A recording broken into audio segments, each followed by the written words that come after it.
Olá, meus caros. Nós vamos gravar um vídeo agora falando a respeito das anotações que são feitas na carteira de trabalho. É até uma coincidência a gente estar falando disso. Ontem mesmo eu recebi uma mensagem de uma pessoa que assiste os nossos vídeos pedindo para a gente falar sobre o assunto e que ótimo, ficou na pauta e deu para a gente atender essa solicitação hoje. Então vamos lá, deixa eu começar a explicar bem do começo. Eu sou um cara chato, eu gosto de explicar sempre do começo, né? Então, começando bem do princípio. Quando um determinado funcionário é contratado para trabalhar numa empresa, uma das coisas que ele tem que fazer é apresentar a sua carteira de trabalho.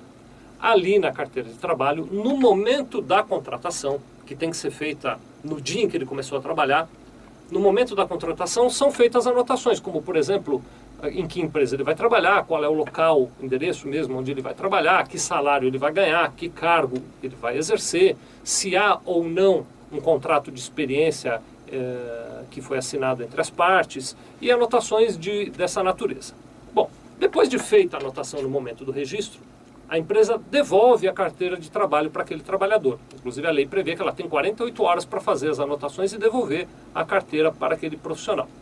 O profissional pega a carteira, vai para casa e fica trabalhando na empresa. Ao longo do período em que ele continua trabalhando na empresa, ocorrem determinadas alterações naquelas anotações iniciais que foram feitas na carteira de trabalho.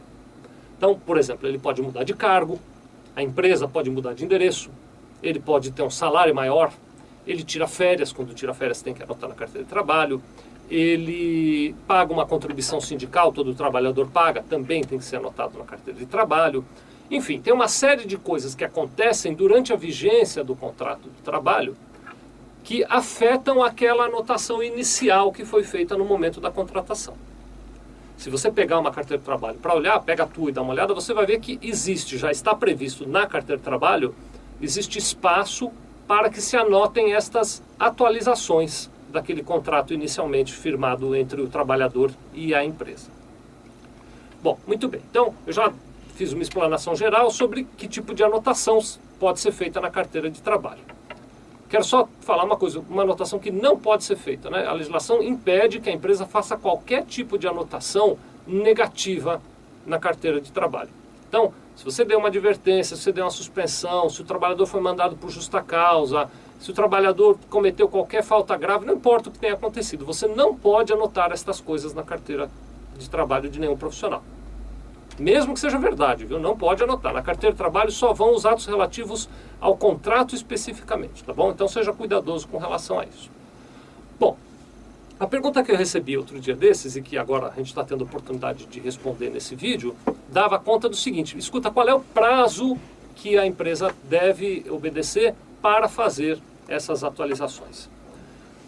Bom, na CLT só tem a previsão de um momento para atualização em relação a prazo. Ela prevê todas essas atualizações, mas ela só estipula prazo em um determinado momento, que é a questão das férias. Então, antes de iniciar o período de gozo de férias, então antes do trabalhador começar a descansar as suas férias, ele tem que apresentar a carteira de trabalho para o seu empregador e o empregador vai atualizar esta carteira de trabalho, fazendo inclusive a anotação daquelas férias que ele vai gozar. Então esse é um prazo que está previsto lá na CLT.